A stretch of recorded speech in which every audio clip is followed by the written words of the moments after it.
426페이지. 그래서 신청을 안 하실 거면 10명 미만으로 하세요. 그게 편해요. 그래야지 특강을 안 하니까. 그래서 아마 원장님 여기 같은 경우에는 30명 안 되면 퇴강할 거요. 원리금 상황에서.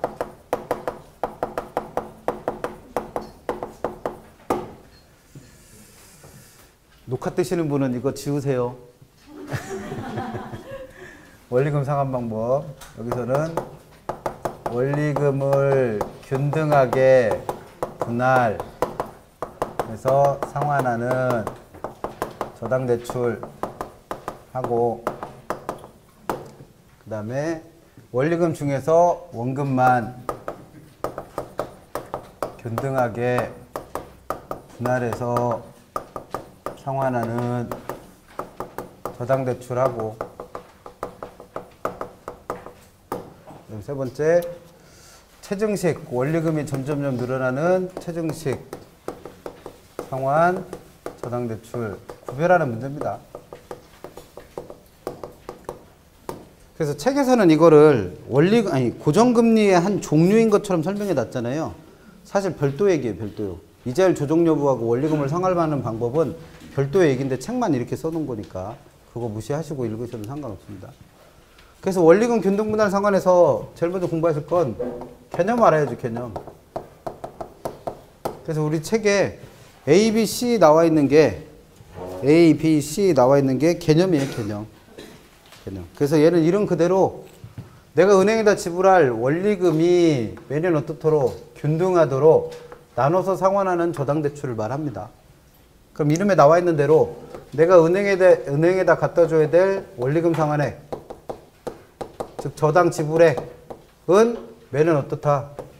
균등하다는 거죠, 균등.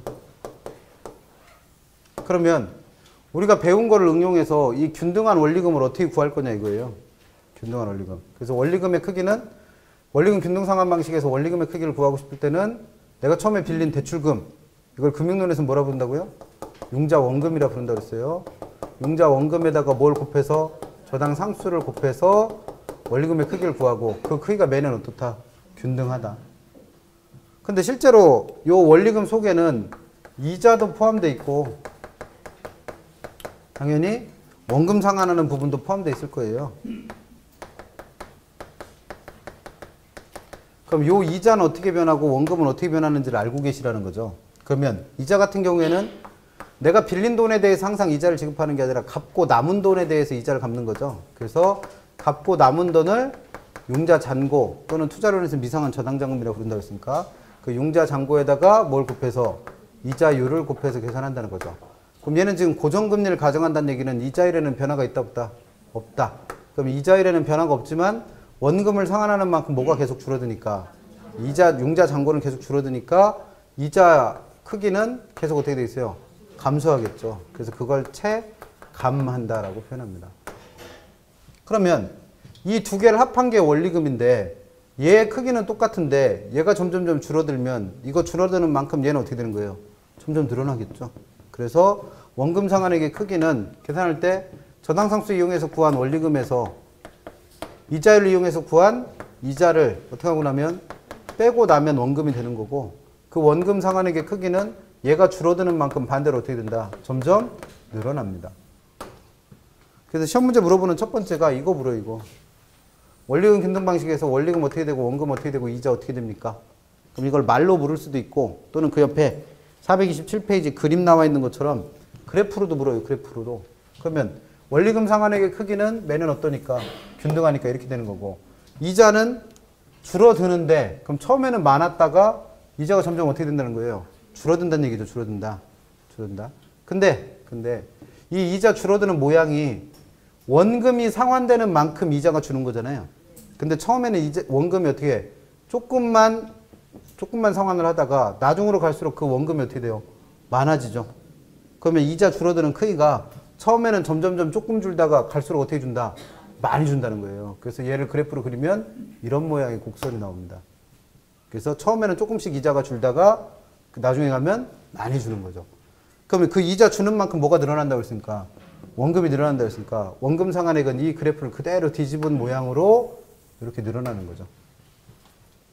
그래서 요게 개념 물어보는 겁니다. 그래서 말로 물을 수도 있고 그래프로 물을 수도 있고. 그 다음 두 번째는 뭐 물을 수 있어요? 이 구하는 방법 다 알고 계시니까 구해라고 됩니다. 구하시라. 돈의 액수 구하는 거 실제로 물어볼 수 있다는 거죠.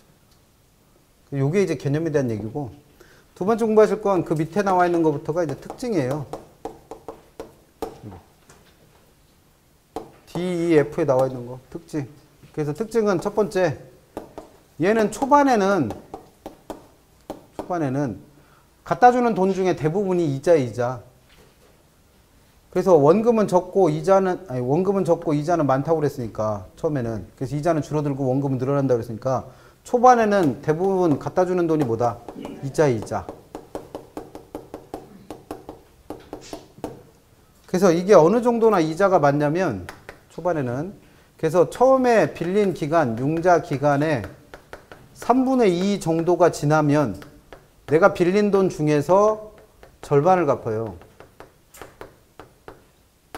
그 말은 내가 이 돈을 30년 동안 갚기로 하고 빌렸단 말이에요. 그럼 그 30년 중에 얼마쯤 지나야? 20년쯤이 지나야 처음에 빌린 돈에 얼마를 갚았다? 반 갚았다는 얘기예요. 반. 그러면 처음에는 대부분 뭘 갖다 준 거고? 이자를 갖다 준 거고, 나중에 가야 원금이 많아진다는 거죠. 그런 특징을 갖고 있는 거고. 그 다음에 얘가 우리가 대출 받을 때 가장 많이 쓰이는 이유는, 돈을 빌려가는 입장에서는 이해하기가 제일 쉬워요. 그래서 은행에서 차입자한테 대출을 해주면서 이런저런 설명을 해줘야 될 거 아니에요. 근데 그 중에 이자가 얼마고 원금이 얼마고 이런 말 할 필요 없다는 거죠. 그냥 내가 얼마 빌려줄 테니까 매달 또는 매년 이만큼씩만 꼬박꼬박 은행에다 갖다 주세요. 왜? 은행에다 갖다 주는 돈의 크기가 어떠니까? 똑같으니까. 그래서 차입자가 이해하기가 제일 쉽고, 그 다음 세 번째, 차입자 입장에서는 매년 은행에다 갖다 줄 돈이 정해져 있는 거죠. 그러니까 그만큼 장기적인 계획을 세우기가 그만큼 어떻다? 쉽다는 거죠, 뭘. 이런 특징을 갖고 있는 게 누구다? 원리금 균등입니다. 그래서 개념 물어보는 게 제일 많고, 계산하라고 되고, 그 다음에 특징 물을 수 있고.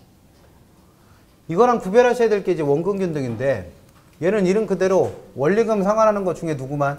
원금만 매년 어떻게? 균등하게 나눠 갚는 방식입니다. 그럼 얘도 제일 먼저 개념부터. 그럼 얘는 이름에 나와 있는 것처럼 내가 은행에다 지불하는 돈 중에서 누구만?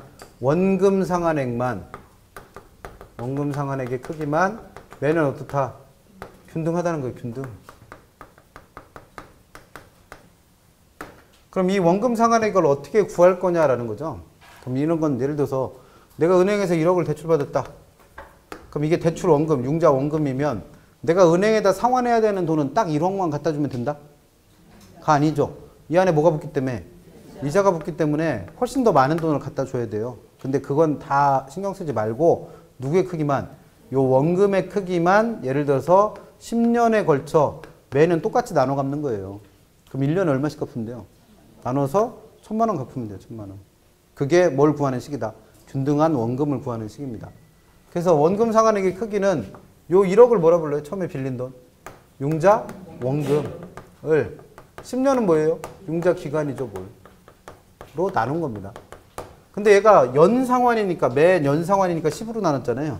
근데 이게 만약에 매월 상환이 되면 1년에도 12번씩 갚아야 되니까 여기다 얼마를 곱해서 11을 곱해서 120으로 나눠줘야 될 거예요. 그러니까 이 융자 기간이라는 건 정확하게 말하면 얘가 연 상환이냐 월 상환이냐에 따라서 달라지는 상환하는 횟수로 나눈 거죠.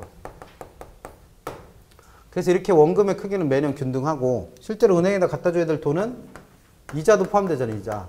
근데 이자 계산하는 방법은 똑같아요.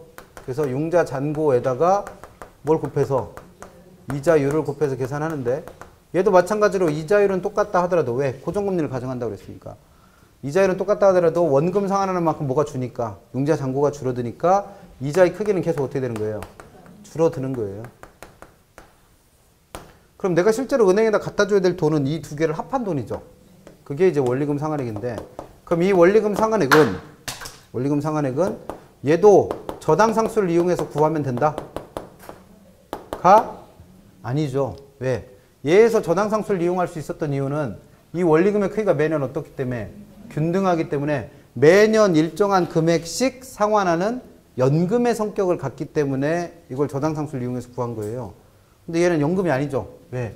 이 두 개를 합한 돈인데 얘는 똑같고 얘는 점점 줄어들어서 얘도 어떻게 되기 때문에 점점 체감 줄어들기 때문에 연금의 성격을 갖지 못하니까 저당상수를 이용해서 구할 수가 없습니다.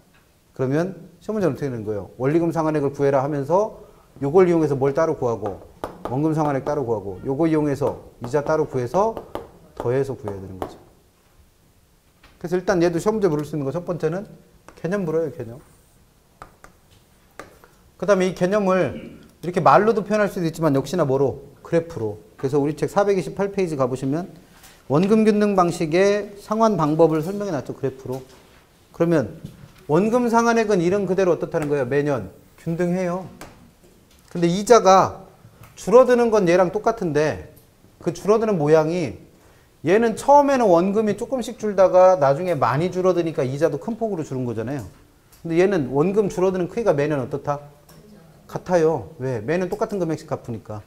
그럼 융자잔고가 매년 똑같은 크기씩 줄어드니까 이자 줄어드는 모양도 계속 똑같은 크기씩 줄겠죠.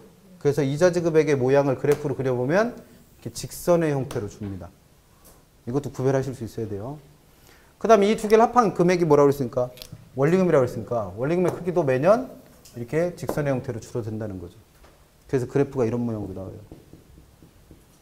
그럼 얘는 원금균등의 경우에는 원리금이 실제로 은행에다 갖다 주는 돈은 이거니까 그 원리금이 어떻게 되고 있어요? 점점 줄어들고 있잖아요. 그래서 이걸 다른 말로 원리금 체감식이라고 부릅니다.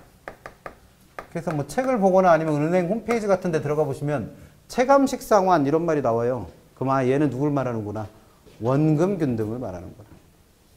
그러면 시험 문제에서 또 물을 수 있는 건 이 원금 균등 방식에서 계산하라고 돼요. 계산하라고. 그럼 계산 문제를 낼 때 원리금을 구하세요. 이렇게 물어보면 분명히 저당상수 찾고 있는 분부터 있겠죠. 그러니까 얘는 뭘 구하라고 돼요? 요 원리금 구하라고 돼요. 원리금. 그래서 그 원리금 구하라고 낸 문제가 작년에 출제됐었던 5번 문제. 그럼 5번 문제 한번 보시면 주택 구입을 위해서 은행으로부터 2억 원을 대출받았는데 대출 조건이 다음과 같을 때 2회차 상환해야 될 뭘 구하래요? 원리금 구하래요. 원리금. 그러면 원리금 구하는 거니까 무조건 저당상수 이용한다? 가 아니죠. 뭐부터 확인해 보셔야 돼요? 세 번째 동그라미 나와 있는 원리금을 상환하는 방법. 그래서 얘는 원리금을 어떻게 갚기로 했대요? 원금 균등 상환 방식으로 연 단위로 매 기말 상환하기로 했대요. 그러면은 원금 균등 방식으로 어떻게 매년 상환하기로 한 거죠. 그럼 얘는 원금 균등 방식이니까 원리금을 저당상수를 이용해서 구할 수 없고 이거 따로 구하고 이거 따로 구해서 더해줘야 되는 거죠. 그러면 원금부터 구해봐요. 원금은 어떻게 구한다? 융자 원금에다가 융자 기간으로 나누시라고 했으니까 처음에 빌린 돈 얼마? 2억. 그걸 뭐로 나누면 돼요?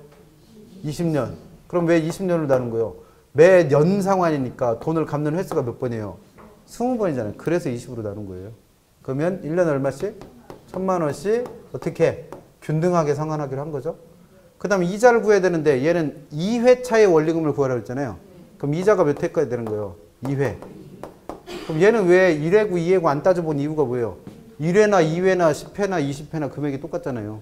그러니까 얘는 신경 안 써도 되고 얘는 금액이 매년 어떻게 되니까? 달라지니까 1회차 거와 2회차 거 금액이 달라지니까 따로 구해야 되는 거죠. 그럼 2회차 이자를 구하려면 융자 잔고를 먼저 알아야 될 거 아니에요. 그럼 2억에서 얼마를 갚은 거예요? 한 번 갚은 거니까 1,000만 원은 갚은 거 아니에요. 그러면 융자 잔고가 1억 9천 되는 거고 거기다 뭘 곱해서 이자율 얼마? 5%. 그러면 950만 원 나오는 거죠. 그럼 두 개를 더하면 얼마가? 1,950만 원이 2회차 원리금이 되는 거죠. 자주 안 물어요. 다 맞으시니까. 그래서 작년에 시험 문제 냈으니까 올해는 또 나올 가능성 거의 없죠. 이런 건 내주면 좋은데 잘 안 물어요. 다 맞을까 봐. 진짜로. 자주 안 묻습니다. 한 10년에 한 번 나온 문제예요. 그 다음에 지금은 개념 설명드린 거고 두 번째 공부하실 건 특징이에요. 특징. 근데 우리 책에서는 이 특징을 어디다 써놨냐면 그 그래프 그려져 있는 거 밑에 D급번에 원리금 균등 분할 상환 방식과 원금 균등 분할 상환 방식의 관계라고 돼 있는 거 있잖아요. 그게 특징 설명해 놓은 거예요. 그러면 얘의 특징은 세 가지 방식 중에서 세 가지 방식을 다 비교해서 세 가지 방식 중에서 대출 초기에 갚는 원금, 그럼 초기에는 이자가 똑같으니까 첫 해는 계산하는 방법이 똑같기 때문에 이자도 똑같죠. 그러면 원금이 많아지면 거기에 이자를 합한 돈도 제일 많아질 거 아니에요. 그래서 원금 또는 원리금의 크기가, 원리금 상환하는 돈의 크기가 세 가지 방식 중에서 가장 어떻다? 많아요. 왜 그러냐면 이자는 똑같지만 얘는 원금이 훨씬 적다고 그랬죠. 근데 얘는 그 원금의 크기가 정해져 있기 때문에 처음이나 끝이나 그 크기가 정해져 있기 때문에 초반에 그만큼 원금을 많이 갚아야 대출이 다 이루어져요. 상환이 다 이루어집니다. 그래서 초반에 갚는 원금이 많아지기 때문에 원리금 합한 돈의 크기가 가장 어떻다? 많습니다. 그 다음으로 많은 게 누구고? 원리금 균등. 제일 적은 게 체증식이에요.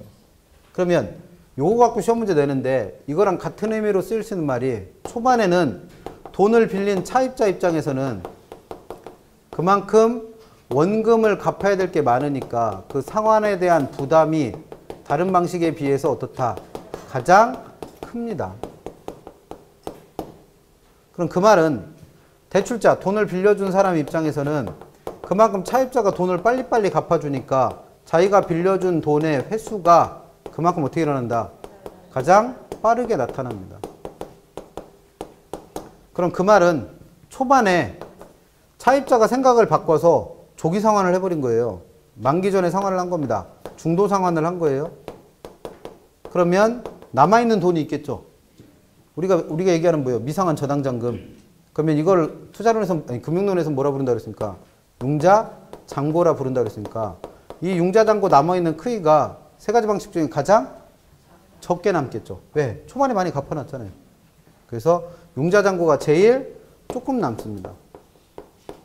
그래서 다섯 번째, 전체 융자기간을 통틀어서 전체 저당기간을 통틀어서 원금은 빌린 만큼 갚아야 되니까 세 가지 방식에서 다 똑같이 갚겠죠. 전체 기간을 다 통틀어서 원금 상환한 걸 다 합하면 처음에 빌린 융자 원금이기 때문에 똑같을 거예요. 근데 이자 갖다 준 돈을 다 합한 거. 그럼 이자 갖다 주는 크기는 세 가지가 다 금액이 어떻겠다? 달라요. 왜? 융자잔고의 크기에 따라서 이자의 크기가 달라지니까 이 융자잔고가 빨리빨리 줄어드는 애는 그만큼 이자를 조금만 갚았을 테고 융자잔고가 조금밖에 안 줄어드는 애는 그만큼 이자를 많이 갚았을 거 아니에요. 그래서 전체 융자기간 동안 이자 갖다 준 돈을 다 합해보면 그 크기가 가장 적죠. 왜? 융자잔고가 제일 조금씩 남으니까. 그럼 이 다섯 가지 얘기가 다 어떤 얘기예요? 같은 얘기요.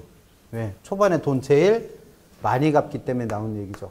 그래서 이거 가지고 시험 문제 울고먹고 있습니다. 그럼 오늘 나눠드릴 문제 4번 한번 봐요. 4번. 나머지 문제들은 풀어보셔도 될 것 같고 4번 보시면 다음 중 대출 실행 시점의 총부채 상환 비율이 가장 높고 대출 실행 후 10년이 되는 시점에 대출 비율이 가장 낮은 방식을 물었습니다. 그럼 이 문제를 풀려면 일단 대출 실행 시점이라고 돼 있는 건 언제예요? 초기죠, 초기. 대출 실행 시점이니까 처음이잖아요, 처음. 그럼 처음에 DTI, 즉 총부채 상환 비율이 가장 높다라는 게 무슨 뜻이냐 이거죠. 그럼 이 말을 이해하려면 DTI가 뭔지를 이해하셔야지. 우리가 지난주에 배웠던 DTI는 DTI가 뭐였어요? DTI? DTI에서 D는 원리금을 말합니다. 원리금. I는 뭐예요? 나의 소득을 말해요. 소득. 연간 소득. 그러면 얘가 뭘 뜻하는 거예요? 내 소득 중에서 은행에다 지불할 뭐의 비율?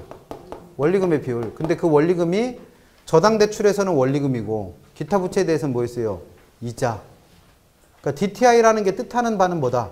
내가 벌어들이는 소득 중에 1년 동안 지불하는 뭐의 비율? 원리금의 비율이에요. 원리금의 비율. 이걸 DTI라 불러요. 이게 DTI 개념이요. 그러면 DTI 거기 문제에서 대출 실행 시점에 DTI 비율이 가장 높다는 얘기는 초반에 내 소득에서 원리금이 차지하는 비율이 제일 높다는 얘기죠. 그럼 원리금이 제일 많은 걸 물은 거예요. 그럼 초반에 갖다 주는 원리금이 제일 많은 건 누구예요? 원금균등이지. 뭘 원금균등. 그럼 다음 얘기. 대출 실행 후 10년이 되는 시점의 대출 비율. 그럼 대출 실행 후 10년이면 중간쯤 된 거죠. 그럼 중간쯤에 대출 비율은 뭐예요? 대출 비율? LTV라고 하는 건? V는 부동산의 가치라고 그랬고 L이 뭐였어요?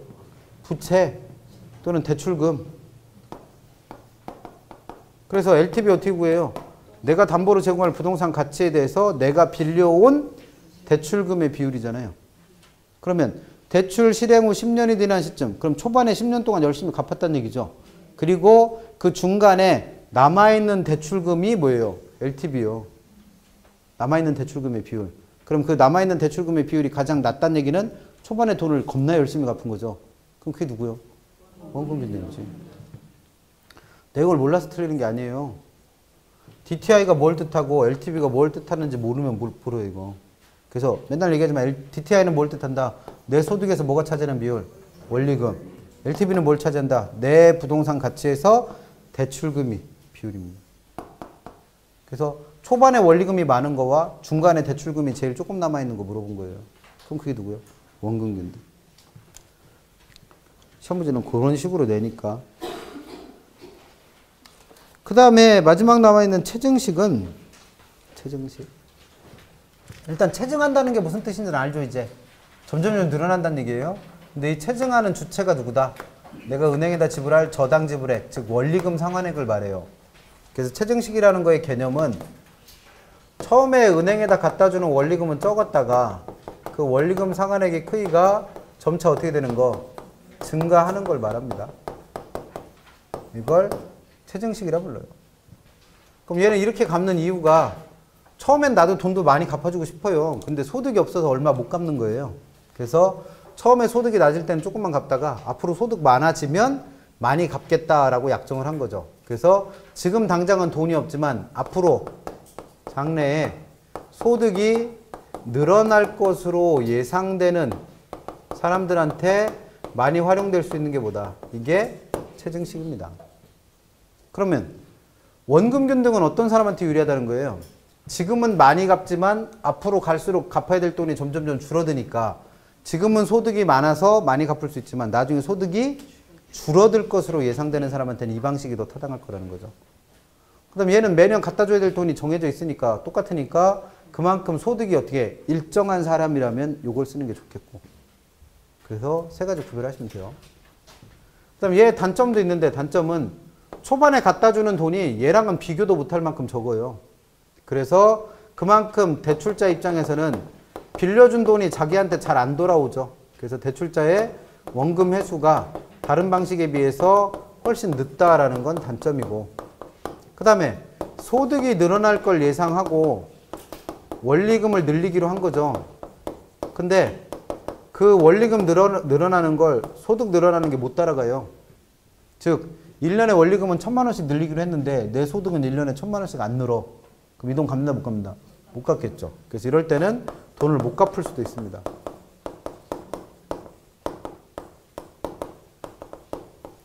이런 게 체증식. 그럼 얘 가장 큰 특징이 뭐냐면 책 중간에 설명 나와 있던데 참고에 나와 있는 거, 대출 초기에 내가 은행에다 갖다 줄 이자는 정해져 있죠. 예를 들어서 내가 2억을 대출받았다. 그럼 첫 해 같은 경우에는 융자 잔고가 고스란히 2억이고 이자율이 아까 5%라고 그랬으니까 내가 은행에다 갖다 줄 이자만 해도 얼마란 얘기예요? 1,000만 원이 1,000만 원. 근데 이렇게 이자는 정해져 있는데 은행에서 어떻게 줄 수 있다는 거예요? 내가 실제로 은행에다 지불해야 될 돈은 500만 원만 갚아라. 이렇게 해줄 수 있다는 얘기예요. 그래서 그 원리금을 처음에는 적게 잡았다가 나중에 늘리는 거죠. 그러면 나는 분명히 은행에다 갚았죠, 돈을.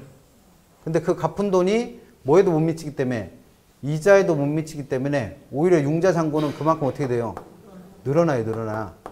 그럼 나는 분명히 돈을 갚긴 갚았는데 오히려 돈이 늘어나는 게 마이너스 상환이 나타난 겁니다. 마이너스. 그래서 이걸 부의 상환 또는 마이너스 상환이라 불러요. 그래서 얘는 어떨 때 이렇게 나타나는 거예요? 은행에다 갖다 주는 돈이 제일 적은 초반에. 그래서 초반에 부의 상환이 나타날 수 있는 가능성도 갖고 있는 게 누구다? 이게 체증식입니다. 그 책에 부의 상환이 설명되어 있으니까 한번 읽어보시고. 그 다음에 다섯 번째, 얘는 저당 기간이 너무 길어지면, 융자 기간이 길어지면 원리금이 너무 커져요. 그래서 이돈 못 갚는다는 거죠. 그래서 장기 대출보다는 주로 어디에서? 단기 대출에서 주로 활용하는 게 요겁니다. 그럼 시험 문제는 구별하라고 내는 거죠, 뭘. 구별하라고. 그래서 구별 잘 하시고, 아까 시험 문제에서 제일 많이 물었던 건 얘예요, 얘. 그래서 순서 정하면 원근균 등이 초반에 제일 많이 갚는 거고, 그 다음에 원리근균 등, 최정식은 택도 없이 조금 갚습니다. 그리고 계산 문제도 가끔 물어보긴 하는데, 작년에 물었으니까 뭐 또 나올 가능성 거의 없는데, 계산하기가 어렵진 않죠. 그 다음에 뭐 그래프 같은 거 나왔을 때 개념 잘 챙기시면 될 테고. 그래서 여기까지가 아까 처음에 말씀드린 대로 나오면 무조건 다 맞아야 되는 부분들이라고 보시면 돼요. 처음에 했던 대출 가능 금액, 그 다음에 전 시간에 했던 고정금리와 변동금리, 그 다음에 지금 설명드린 원리금리 등 원금 등 최증식은 무조건 기본적으로 다 맞는다 생각하셔야 될 테고, 그 다음에 보셔야 될 건 책 조금 많이 넘기셔야 돼요. 중간에 한국주택금융공사에 대한 얘기를 중간에 껴놓는 바람에 중간에 넘기시고 어디로 가시냐면 445페이지 가시면 445페이지 가시면 제2절에 부동산 증권이라고 되어 있는 부분인데, 부동산 증권,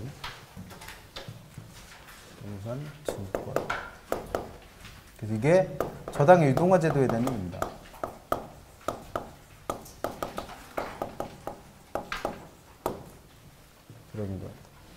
공부하셔야 될 건 네 가지를 했어요. 제일 먼저 445페이지에는 페이지 적으니까.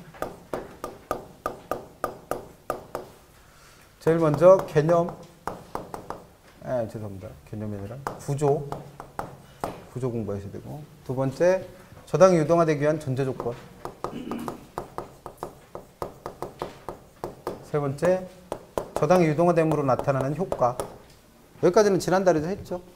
그 다음에 오늘 하셔야 될 건 MBS라는 증권이 하나 발행되는데 그 증권의 종류 구별하시면 돼요. 이런 것들이 저당의 유동화에서 시험 문제를 물어봅니다. 그러면 일단 445페이지 보시면 저당 유동화의 개념이 나오는데, 저당 유동화란 저당 채권을 양도하거나 담보로, 그러면 저당 채권이 뭔지를 알아야 될 거 아니에요. 그래서 우리가 저당이란 말이 나오면 어떻게 해야죠? 부동산을 담보로 돈을 빌려준 겁니다. 금융론은 대출자 입장이랬으니까. 그러면 대출자 입장에서 부동산을 담보로 돈을 빌려주면 그 빌려준 돈을 되돌려받을 권리가 하나 생기는 거 아니에요.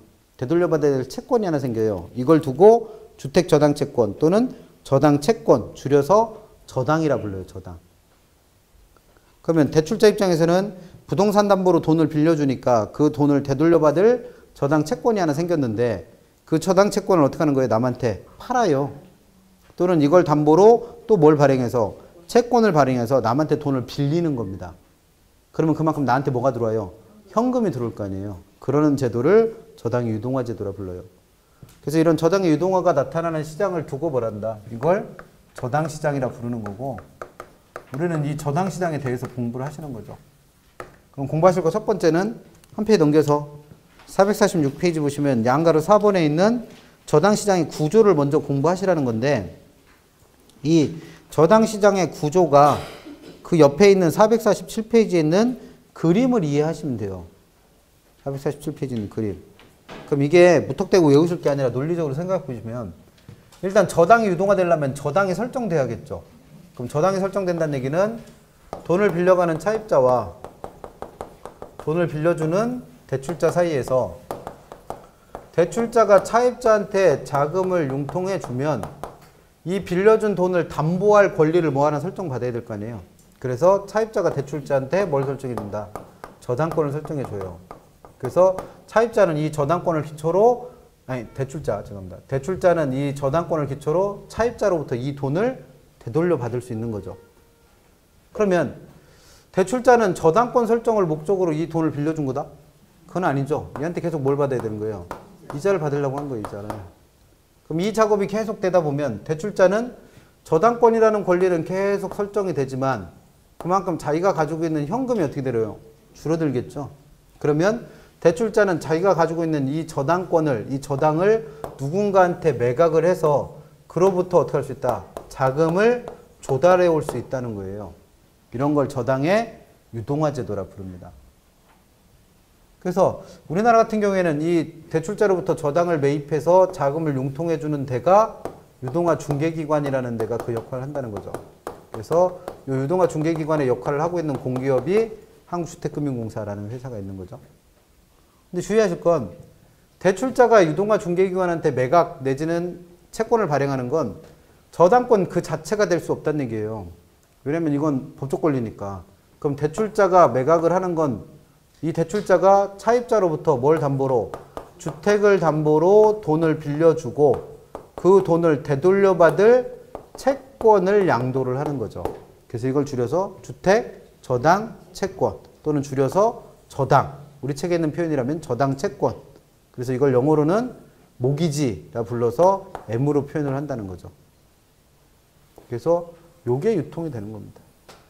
그러면 유동화 중개기관은 대출자로부터 이 주택저당 채권을 매입을 하면 유동화 중개기관도 주택저당 채권은 계속 늘어나지만 그만큼 자기가 가지고 있는 현금이 부족해지겠죠.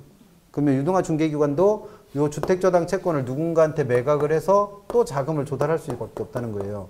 그래서 이때 이 자금을 조달해주는 역할을 하는 게 자본시장에 있는 누구다? 투자자들이에요. 근데 이 투자자들은 주택저당 채권을 직접 매입하지 않으니까 유동화 중개기관은 이 주택저당 채권을 담보로 해서 뭘 발행해갖고 증권을 발행해갖고 자금을 조달한다는 거죠. 그때 발행되는 증권을 뭐란다? MBS라고 부릅니다. 근데 이 MBS를 발행하는 사람은 주체는 유동화 중개기관만 발행하는 게 아니라 대출자가 직접 투자자한테 발행해서 직접 자금을 조달하기도 한다는 거예요. 그래서 책에는 이런 구조가 나와 있는 거죠. 그러면 이게 이제 저당시장인데 이 저당시장은 구조에서 보시면 시장이 둘로 나눠진다는 거예요. 그래서 요 가운데 있는 주택저당 채권을 기준으로 해서 왼쪽에 있는 시장은 차입자한테 대출자가 주택자금을 대출해주는 시장이죠. 그래서 이걸 주택자금 대출시장이라고도 부르는 1차 저당시장이라 부르는 거고 요 오른쪽에 있는 시장은 이 투자자로부터 주택자금을 대출자가 공급받는 시장이에요. 그래서 이걸 주택자금 공급시장이라고도 부르는 2차 저당시장이라고 부른다는 거죠. 그래서 저당시장에는 이와 같이 종류가 몇 개? 2개 있으니까 시험 문제는 뭘 묻는 거예요? 이 1차 저당시장과 2차 저당시장을 구별하세요를 시험에 물어요. 그래서 446페이지 1번 1차 저당시장이란 주택자금 대출시장이라고도 부르고 기억번 저당대부를 원하는 차입자랑 저당대부를 제공하는 금융기관으로 이루어진 시장이 1차입니다. 그래서 이 시장이 하는 역할은 니은에 있는 것처럼 주택저당 채권이 만들어지는 시장이에요. 그래서 시험에 나왔던 거 저당 대출자들은 즉 요 대출자 이 사람들은 이 주택저당 채권을 자기가 갖고 있으면 이로부터 계속 뭘 받을 수 있어요? 이자 수입을 올릴 수 있죠.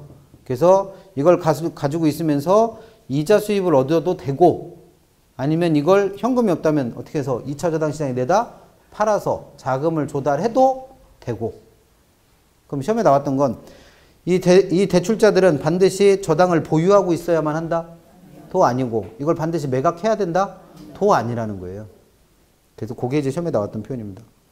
그럼 동그라미 2번에 있는 2차 저당 시장은 주택자금을 공급하는 시장이다. 그래서 주택자금 공급시장이라 부르고 이 시장은 누구와 누구로 구성된 거예요? 대출기관, 즉 대출자하고 투자자들 사이에서 주택저당 채권, 즉 저당을 실제로 사고 파는 시장이 2차예요. 그러면 2차 저당 시장은 니은에서 얘가 하는 역할, 2차 저당 시장이 하는 역할은 주택저당 채권이 실제로 유통되는 시장이 어디다? 2차입니다. 유동화가 이루어지는 건 2차예요. 그러면 1차 시장에서 아무리 이걸 많이 만들어내도 이걸 내다 팔 곳이 없으면 유동화 시킬 수가 없는 거죠. 그래서 저당 유동화의 역할을 해주는 건 어디다?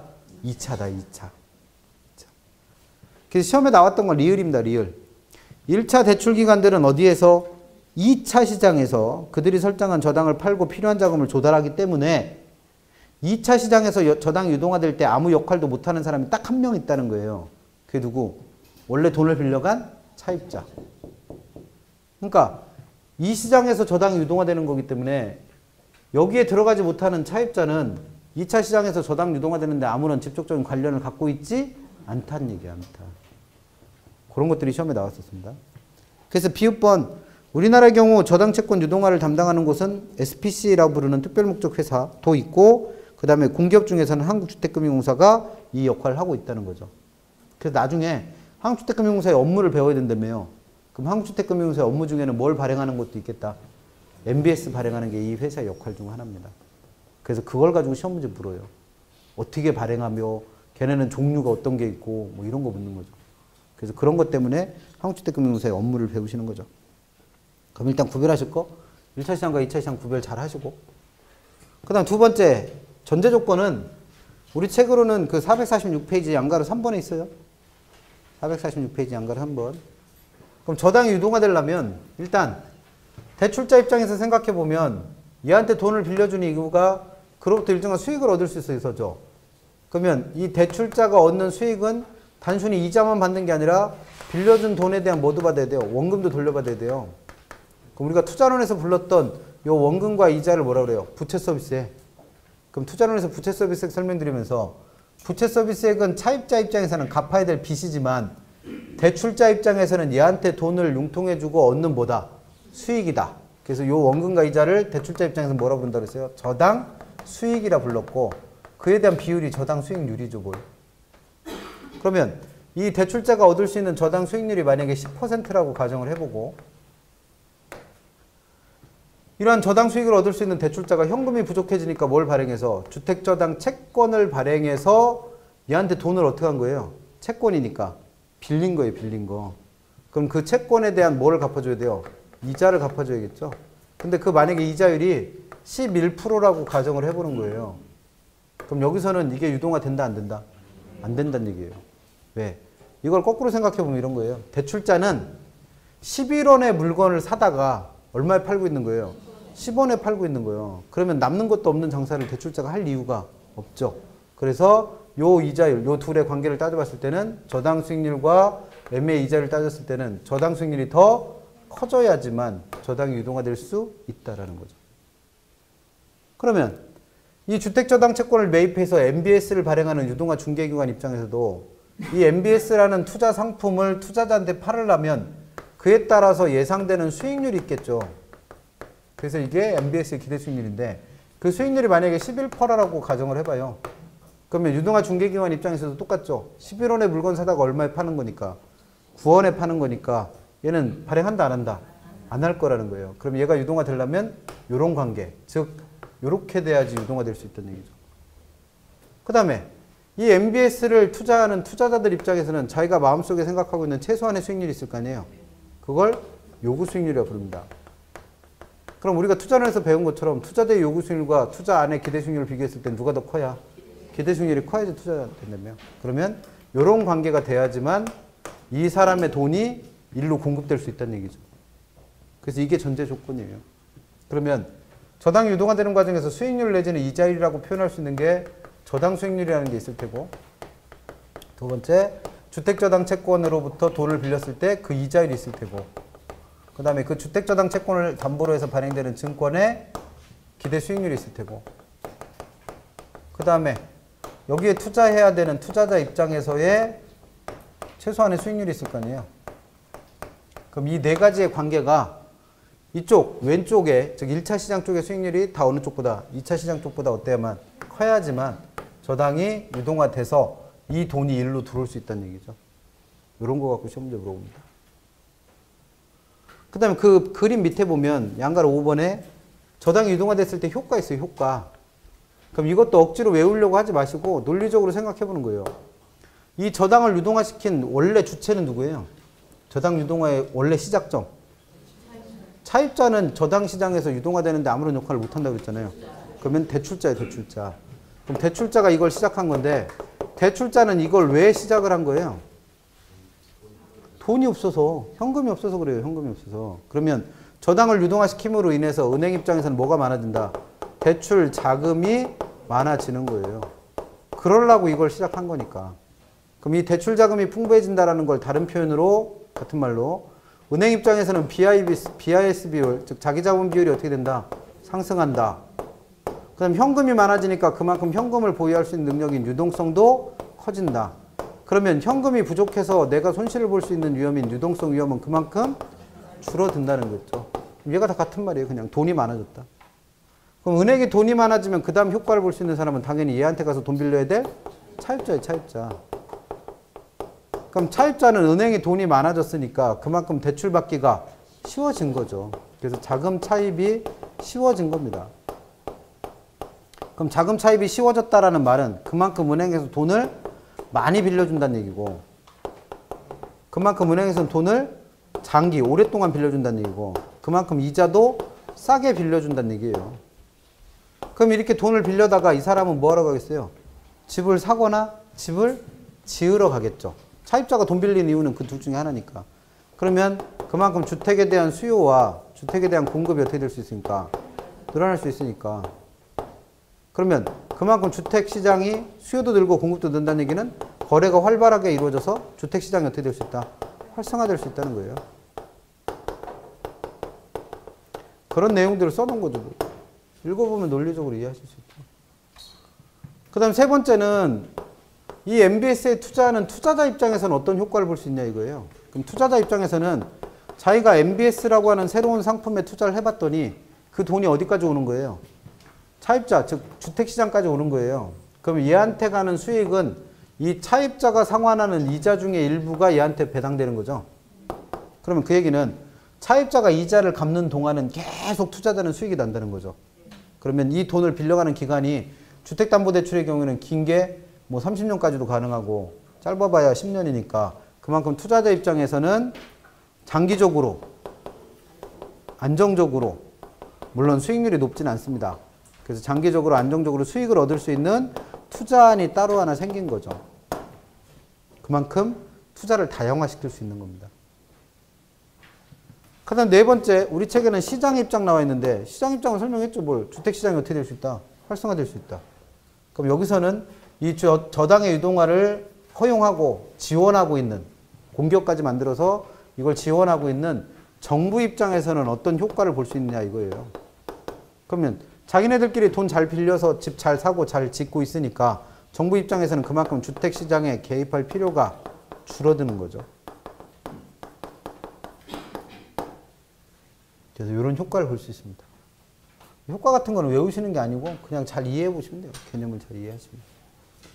그래서 시험 문제에서는 구조를 물어보는 것도 있고 1차 시장, 2차 시장 구별해라. 전제조건 물어보는 것도 있고 효과 물어보는 것도 있고 그래서 얘가 하나로 묶어서 공부하실 내용으로 보시면 되고 우리 책에서는 이렇게 해서 그 세 가지를 설명해 놓고 바로 이어서 아까 한국주택금융공사가 이걸 발행한다며요. 그래서 449페이지 가시면 생뚱맞게 한국주택금융공사 얘기를 여기다 써놓은 거예요.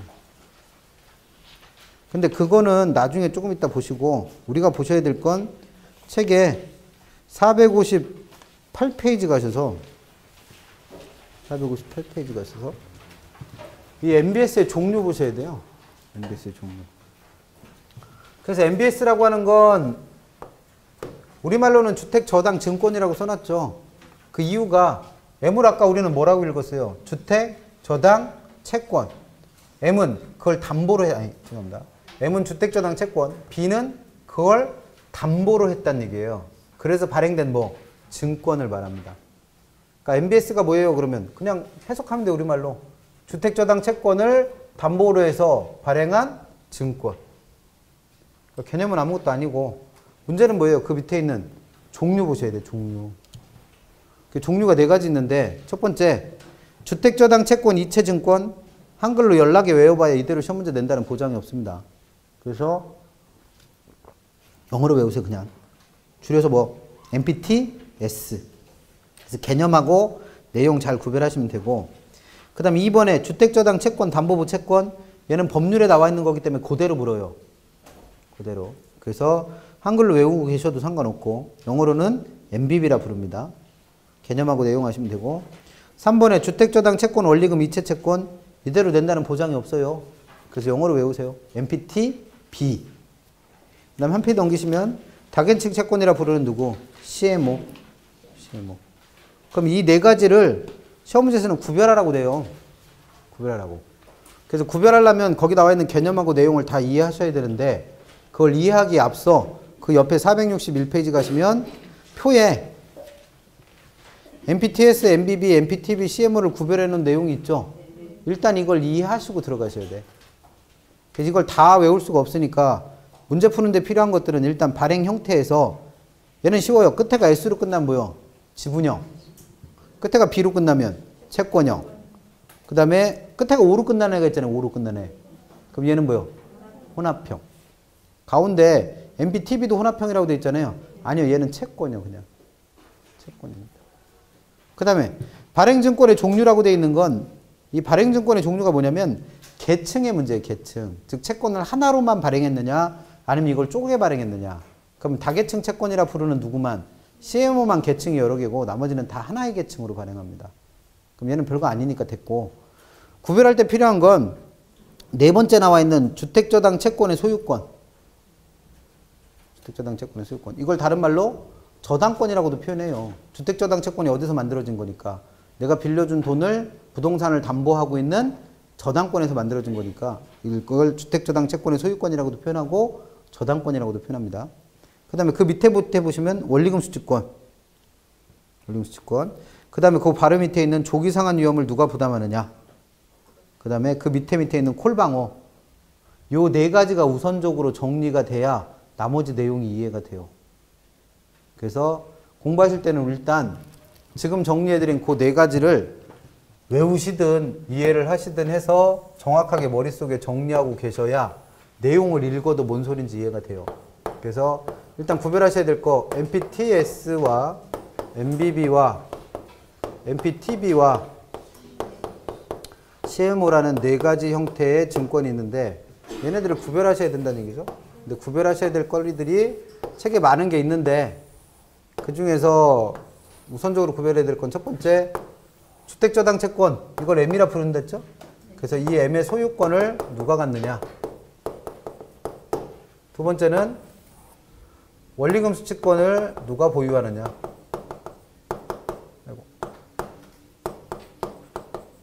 그 다음에 차입자의 조기상환에 따른 위험을 누가 부담하느냐. 그 다음에 콜방어라는 게 되느냐 안 되느냐. 이 네 가지 갖고 구별하시는 거예요. 그럼 여기 나와 있는 이 네 가지 MBS라고 하는 애들은 결국 아까 여기 했죠. 저당이 유동화되는 과정에서 요거. 그럼 이 그림 갖고 설명을 해야 되는데 좀 복잡하니까 간단하게 해보면 돈을 빌려가는 차입자와 돈을 빌려주는 대출자 사이에서 차입자한테 돈을 빌려주면 대출자는 이 차입자로부터 두 가지 권리를 취득한다는 거예요. 그 중에 하나가 빌려준 돈을 담보할 수 있는 저당권. 그래서 이 저당권에 기초해서 뭐가 만들어지는 거예요? 주택, 저당, 채권이 만들어지는 거죠. 그래서 이런 권리가 하나 있고 또 하나는 이 차입자로부터 계속 뭘 받아먹을 수 있으니까 원금과 이자를 받을 수 있으니까 원리금 수취권이라고 하는 두 가지 권리가 생긴다는 거예요. 그럼 지금 얘기하는 이 MBS라고 하는 건 뭐냐면 대출자가 보유하고 있는 이 두 가지 권리를 누구한테? 자본시장에 있는 투자자들한테 이전을 해주고 그 대가로 투자자로부터 자금을 융통하기 위해서 발행되는 증권이 MBS라고 하는 겁니다. 그럼 이 MBS의 종류가 네 가지인 이유는 이 두 가지 권리를 투자자한테 어떻게 이전하느냐 그 방법에 따른 차이예요. 그럼 첫 번째 가장 손쉬운 방법은 뭐예요? 이 두 가지 권리를 다 투자자한테 어떻게 한다? 팔어. 돈 주고. 내가 이런 두 가지 권리가 있는데 이 권리 네가 사세요. 돈 주고. 그래서 이 돈 받는 만큼 파는 거죠. 그래서 이 매각하는 방법이 누구다? MPTS예요. 그럼 MPTS의 경우에는 두 가지 권리를 다 누구한테 팔았다는 거예요. 투자자한테. 그러면 MPTS에서는 M의 소유권, 주택저당 채권의 소유권 누가 갖는다? 팔았으니까 투자자. 원리금 수취권도 팔았으니까 누구? 투자자. 그럼 여기서 이제 조기상환 위험의 부담과 콜방어가 무슨 얘기냐면 이 투자자한테 이걸 팔면서 이게 이제 발행자죠. 대출자가 발행자예요. 이 발행자는 투자자를 어떻게 꼬시겠어요? 차입자한테 내가 이자 받을 게 있는데 그 이자는 내가 얘한테 돈을 20년 동안 빌려줬기 때문에 20년 동안 계속 이자를 받을 거예요. 그러니까 여기다 투자를 좀 해보세요 라고 꼬시겠죠. 근데 중간에 상황이 바뀌어서 어떻게 되는 거예요? 이 차입자가 조기상환을 해버린 거예요. 그럼 이자 더 이상 나와요 안 나와요? 안 나오죠. 그럼 그 이자가 안 나오는 그 손실을 둘 중에 누가 보느냐 이거예요. 그럼 당연히 이걸 사간 누가? 투자자가 손실을 봐야죠. 팔고 나면 끝난 얘기인데 뭘. 그러니까 차입자의 조기상환에 대한 위험도 누가 부담하는 거예요? 투자자가. 그럼 여기서 말하는 콜방어라는 건 뭐냐면 이렇게 차입자가 조기상환했을 때 그에 대한 손실을 발행자 찾아가서 메꿔달라고 할 수 있느냐 이 말이에요. 근데 물건 살 때 그런 거 있어 없어? 당연히 없죠. 이자 못 받는 것도 지 책임이니까. 그래서 콜방어가 그래서 안 되는 거예요.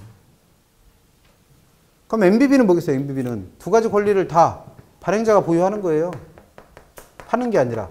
그래서 발행자가 갖고 있으면서 자기가 갖고 있는 이 두 가지 권리를 담보로 해서 또다시 채권을 발행해서 얘한테 돈을 빌린 게 뭐다?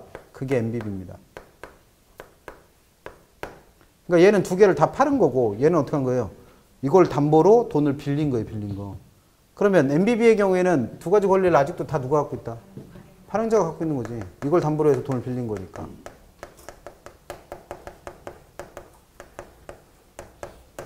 그러면 차입자가 조기상환을 했어요. 똑같이. 그럼 조기상환을 하는 순간 이 두 사람 간의 채권 관계는 끝나죠. 돈 다 갚은 거니까.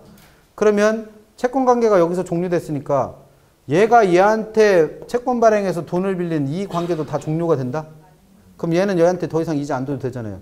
근데 이거와는 전혀 원인 없이 다르게 발행된 채권이기 때문에 이 관계가 종료되더라도 얘는 계속 얘한테 뭘 줘야 돼? 이자 줘야지. 여기서는 이자 나오는데 안 나오는데?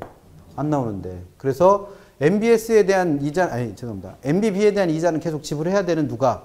발행자가 당연히 차입자의 조기상환에 따른 손실을 봐야 되는 거죠. 그러면 투자자 입장에서는 차입자가 조기상환했을 때 발행자 찾아가서 뭐예요? 그 수익을 계속 받을 수 있잖아요. 그러니까 뭐는 되는 거예요? 콜방은 되는 거지.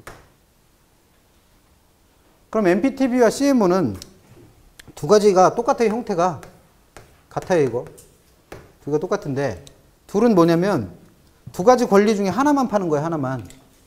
그래서 저당권은 즉 주택저당채권의 소유권은 누가 갖고 있으면서 발행자가 그냥 갖고 있으면서 이 원리금 수취권만 누구한테? 투자자한테 매각한 거예요. 그게 누구다? MPTB와 CMO라고 하는 거예요. 그러면 MPTB와 CMO에서는 이 주택저당채권의 소유권은 여전히 누가 갖고 있다? 안 팔았으니까 발행자가 계속 갖고 있는 거죠.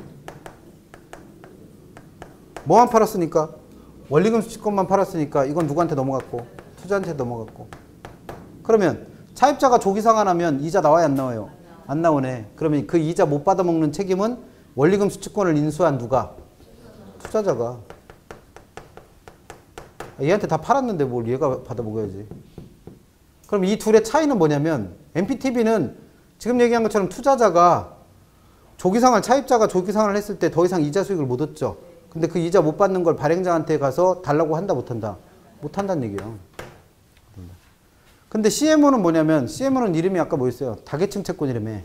그러면 계층이 하나다라는 뜻은 뭐냐면 자금을 융통할 때 발행하는 증권을 한 덩어리로 발행하는 거예요.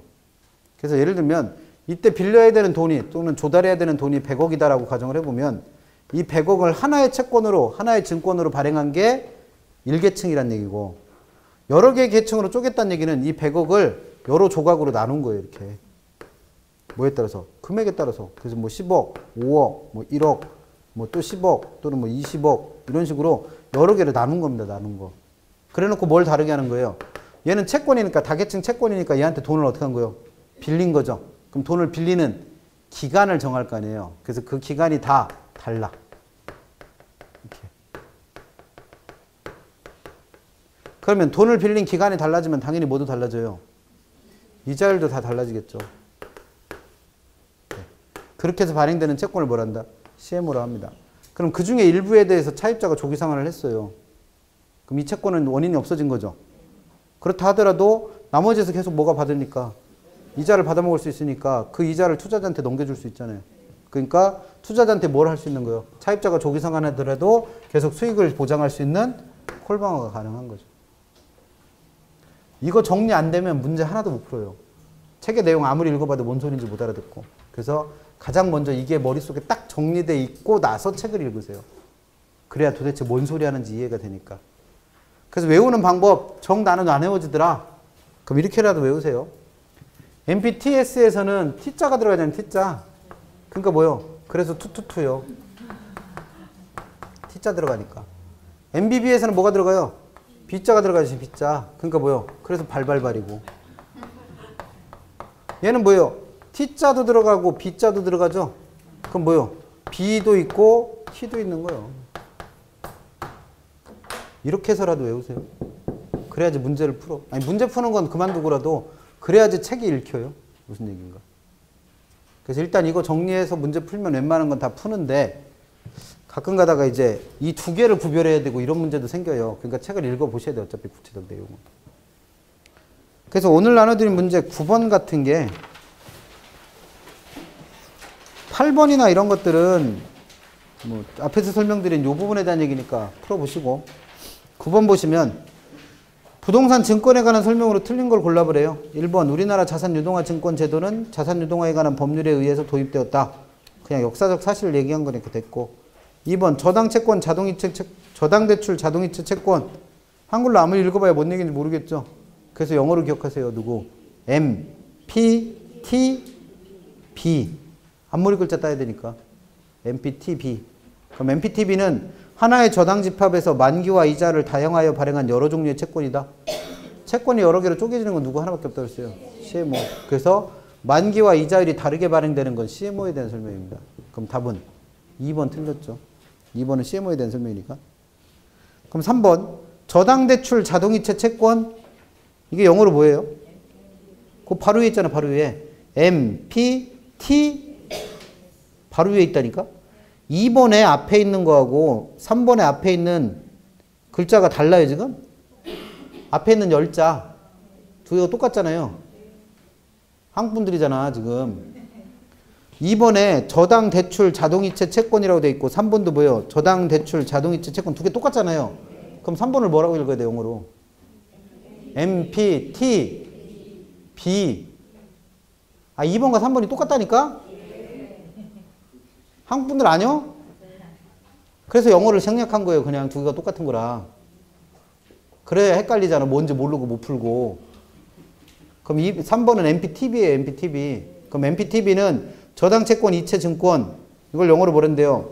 MPTS와 주택저당담보부 채권 이걸 영어로 뭐라 그래? MBB를 혼합한 성격의 주택저당증권 이걸 영어로 뭐라 그래? MBS. 이렇게 더럽게 힘들죠? 그래서 이렇게 되는 거예요. 한글을 다 지우고 뭐로만 읽어봐? 영어로만 읽어보세요. 영어로. 그러면 뭐예요? MPT-B는 MPT-S와 MBB의 성격을 혼합한 뭐다? MBS다. 뭐가 읽기 더 편해? 한글이 편한 분은 한글로 하고. 근데 못 풀어요. 그렇게 해갖고는. 그러니까 3번은 결국 무슨 얘기예요? MPT-B는 MPT-S와 MBB의 성격을 어떻게 한 결합한 애다 이 말이에요. 그게 맞냐 이거예요. 그게 맞냐. 그러면 MPTB는 아까 어떤 성격을 갖고 있어요? 주택저당채권은 소유권을 누가 갖고? 발행자. 그럼 이건 누구랑 똑같아? MBB랑 똑같잖아요. 그럼 MBB의 성격도 갖고 있는 거죠. 그 다음에 MPTB는 원리금 수취권과 조기상환 위험을 누가 부담한다는 거? 투자자가 발행. 그래서 콜바우가 안 되는 거는 다 누구랑 똑같아? MPTS랑 똑같아요. 그럼 이 두 가지 성격이 어떻게 된 거예요? 결합된 거네 뭘. 내용 알고 있는 거와 별개로 뭔 소리 하는지 읽지를 못해요. 그래서 영어로 외우시라고. 그럼 4번 주택저당담보부 채권. 그럼 얘는 영어로 뭐예요? 그 3번의 세 번째 줄 있잖아요. 3번의 세 번째 줄. 주택저당담보부 채권 똑같잖아요. 그럼 얘는 뭐요? MBB요. 그래서 영어를 안 써주는 거예요. 위에 똑같은 게 있으니까. 그래야 못 찾지. 그러면 MBB는 아까 어떻게 발행된다 그랬어요? MBB는 발행자가 모든 권리를 갖고 있는 상태에서 이걸 담보로 채권을 발행해서 돈을 빌리는 거랬죠. 그러면 무슨 얘기예요? 4번. MBB는 저당 채권의 집합에 대한 뭐의 성격을 갖는? 채권을 발행해서 돈을 빌리는 성격을 갖는 증권이다. 맞는 얘기지 뭐.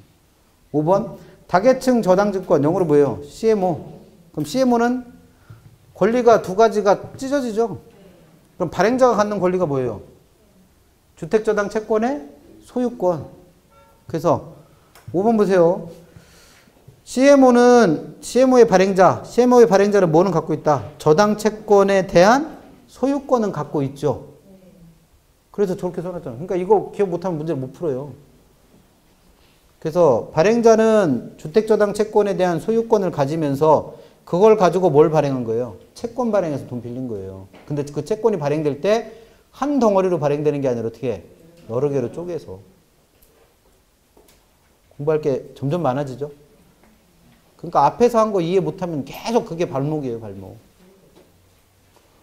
잠깐 쉬었다가 한국주택금융공사에 대한 얘기 간단하게 정리하고 부동산 투자 얘기 간단하게 하고 개발론 잠깐 볼게요. 잠깐 쉬었다 합니다.